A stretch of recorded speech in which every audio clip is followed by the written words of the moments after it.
Good day, good people. My name is Gentleman Viking, and welcome back to my series where I attempt to rewrite Star Wars The Force Awakens in my own way.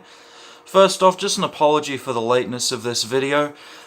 I had to start up uni again, and been a lot of life hassles with that, but I'm enjoying every second of it. Anyway, to the rewrite.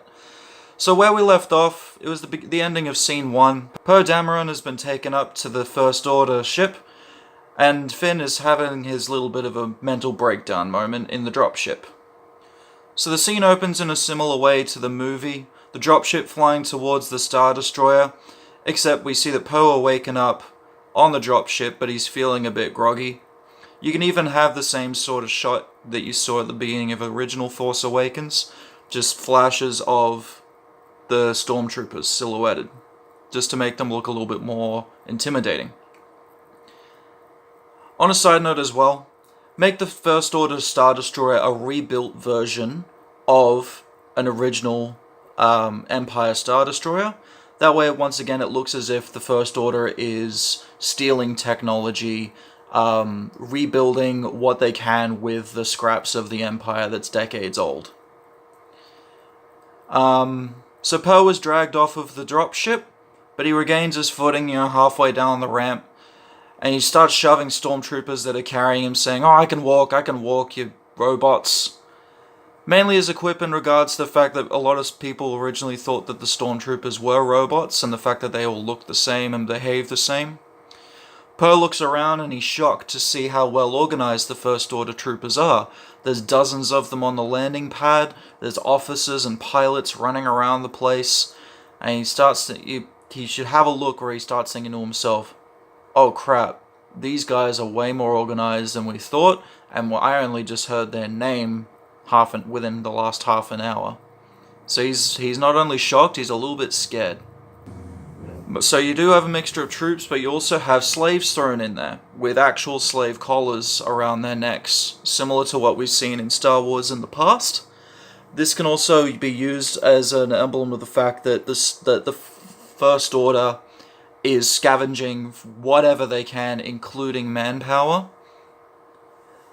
So as per original Force Awakens, FN2187, he's walking back down the dropship, but he starts having that panic attack. He runs back in, takes off his helmet, starts breathing really heavily.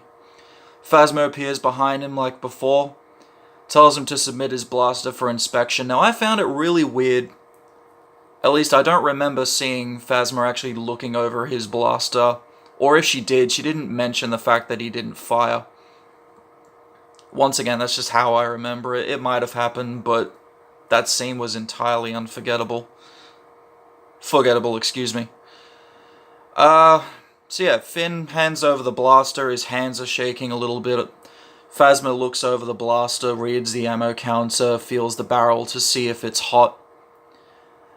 And then she asks Finn why he didn't fire his blaster. Finn is just so nervous he can't answer properly. So Phasma asked him who gave him permission to remove his helmet. No one. Phasma cuts him off, saying that he is showing aberrant behavior and to walk out into the hangar bay with her. She calls to the whole hangar bay to get their attention. She starts speaking through the hangar bay loudspeakers as well. "Attention my troopers. FN2187 has shown signs of aberrant behavior, not conforming to established protocols and blatantly disregarding orders." As she turns around, all the blank helmets staring at her as she speaks of strength and unity. Where does our strength come from? The entire hangar bay just erupts. Even the slaves are whispering to themselves, "Unity! Where does our unity come from? Conformity! And why do we conform? For the order! And what do we do to those who do not conform? We punish them." You can reword that, but suffice to say, Phasma's having a bit of a zealous leader moment. Phasma kneels Finn on the ground, saying that the punishment for nonconformity is death. Finn closes his eyes. He's shocked, he's in fear, he's about to piss himself pretty much. But instead he's hauled up by two troopers. Phasma walks around him, does a circle. You can have her panning around, or the camera panning around, I should say. Alright, Phasma walks around, begins to recite his record. FN-2187, you're formerly of Maintenance Division, are you not? Yes, Commander Phasma. This was your first combat tour, was it not? Yes, Commander Phasma. Then your execution will take the following form. Your time as a soldier of the First Order has ended. Your weapons privileges have been terminated, and after a thorough mental examination, you will be condemned to spend the remainder of your life working in waste extraction and garbage disposal facilities. Is that understood? Yes, Commander Phasma. He's pretty much about to cry because he's just so terrified. Now, the reason why I did that, real quick, was because I actually wanted it to be sort of an homage to, right at the end of the movie, when Finn gets Phasma thrown into a waste extraction. That can be kind of the end of part of his character arc. He's gotten revenge for how he was treated by Phasma in the First Order. Anyway, so Phasma orders the two troopers holding Finn to take him to the detention cells to await his fate. Now, why did I rewrite the scene the way I did? First off, my biggest reason, it actually gives Phasma something to do. A lot of people were excited about Phasma as a character, and there was this huge debacle of the strong female character, but I'm not going to get into that. That's their choice. I did not like Phasma as a character because she was vastly underutilized. She was a chrome-plated stormtrooper who walked around for 5 minutes and then got thrown in the garbage chute. Literally. There was no point to the character. You could have replaced her with a generic stormtrooper with just a red mark on his face or a black mark on his face, and you could have had him played by bloody me. No one would have cared. So it actually gives Phasma something to do. Gwendolyn Christie even... Sorry, that was my PlayStation.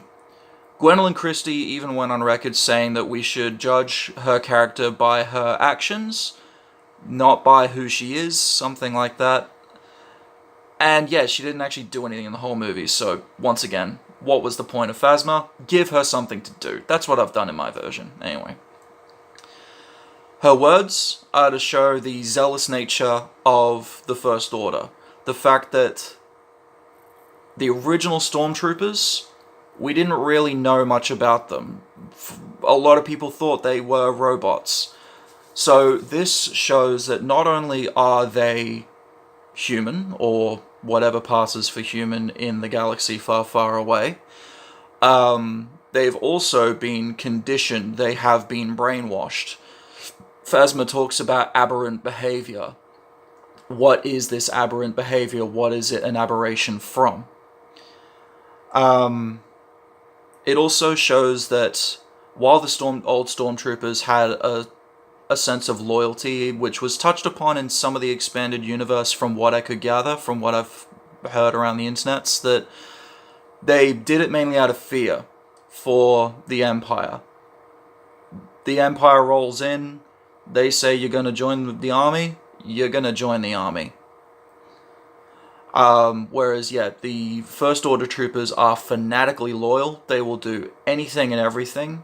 It's very rare that a stormtrooper, First Order stormtrooper, breaks their conditioning, which also goes back to the fact that Finn was able to break from his conditioning. Either it was done faultily or he didn't do it at all. There are a lot of people who said, oh wow, now the stormtroopers have a face, they have emotions, they have character, but then they went absolutely nowhere with it. This kind of gives you an escape hatch for that. You don't have to go into the mentality and psychology of a stormtrooper later if you don't want to. Finn is just a very rare case of someone who has abandoned the First Order, whereas everyone else is fanatically loyal to it. Which does also open up a scene where you could have undercover stormtroopers who have started to, bit by bit, break away from their conditioning. They've found each other, and they're either forming some sort of resistance in the First Order, or they are going to do something to either undermine or just simply leave. That could be expanded upon in a later movie or in a novel. The world's your oyster, but you also have an escape clause saying, well, Finn was just a one-off. Another reason was to also show that Finn is being taken to a holding cell. A lot of people have brought this up, the fact that when Finn is told by Phasma, yeah, go to reconditioning. Oh yeah, just off your pop, on your way. But we don't see him go to reconditioning. We don't see him going to a detention cell. We don't see him going anywhere. He just goes straight to the cell Poe is in, breaks him out, and then buggers off. What? I mean, come on. Seriously? Where he's experiencing aberrant behavior and you're just going to let him wander free? No, you drag him to a detention cell and say, you wait there. Anyway, that's it for today. It is a short scene, and it's going to be a short video today. I hope you enjoyed it. If you have any further comments, or if you have any recommendations for where this version of the story could go, feel free to leave them in the comments below. If you have any constructive criticism to leave, please leave it below as well. Feel free to check out my Facebook. Drop me a line there if you wish. Don't have to if you don't want to. Feel free to like and share the video. Once again, you don't have to if you don't want to, but it does help to support this growing channel. Thank you very much for watching, and I hope you have a good time wherever you are and whenever you are. Have a good one. Ta-ra!